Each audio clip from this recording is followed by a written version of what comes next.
সুপ্রভাত বন্ধুরা, এখন আমার নুরি সোনার ব্রাশিং টাইম চলছে। দেখুন, বাচ্চাদের রোজ এইভাবে ব্রাশ করাতে হয়। ব্রাশ করলে কি হয়, ওদের লোমগুলো খুব ভালো থাকে।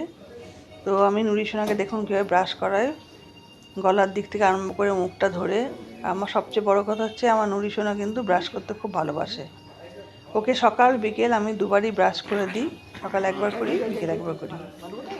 ব্রাশ করলে কি হয়, ওদের ভেতরে যে লোমের যে ব্লাড সার্কুলেশনটা খুব ভালো হয়, এতে লোমটা ওদের আরও ভালো হয়, ঘন হয়। ব্রাশটা করতে হবে একবার সমানভাবে করতে হবে, আর একবার ব্যাক ব্রাশ মানে উল্টো দিক দিয়ে ব্রাশ করতে হবে। তাতে কি ওদের লোমের যে ভেতরে যে এগুলো আছে, তাতে ওদের রক্ত সঞ্চালন ভালো হবে, হলে তাতে ওদের লোমটা আরও বেশি নরম, সফট এবং ঘন হবে। আমার নুরি সোনার লোমগুলো খুবই নরম। তো আমার বাচ্চাটা খুব ঠান্ডা বাচ্চা, তো দেখেছেন মাঝে মাঝে একদম লাফ মেরে মেরে উঠছে, আমাকে কামড়ে কামড়ে দিচ্ছে। তবে একটা কথা ঠিক, ও ব্রাশ করলে খুব আরাম পায়, ওরা আরাম পায়। এভাবে রেগুলার যদি ওদেরকে ব্রাশ করা যায়, তাহলে ওদের লোমগুলো দেখবেন কত সুন্দর ঘন হবে।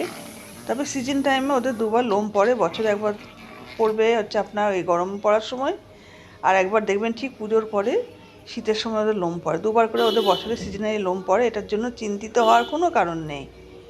রেগুলার দুবার করে ব্রাশ করতে হবে, সকালে একবার, রাতে একবার।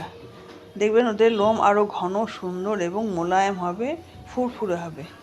এইভাবে আমি আমার নুরি সোনাকে প্রত্যেক দিন ব্রাশ করে দিই, সকালে একবার, রাত্রেবেলায় শোয়ার সময় একবার।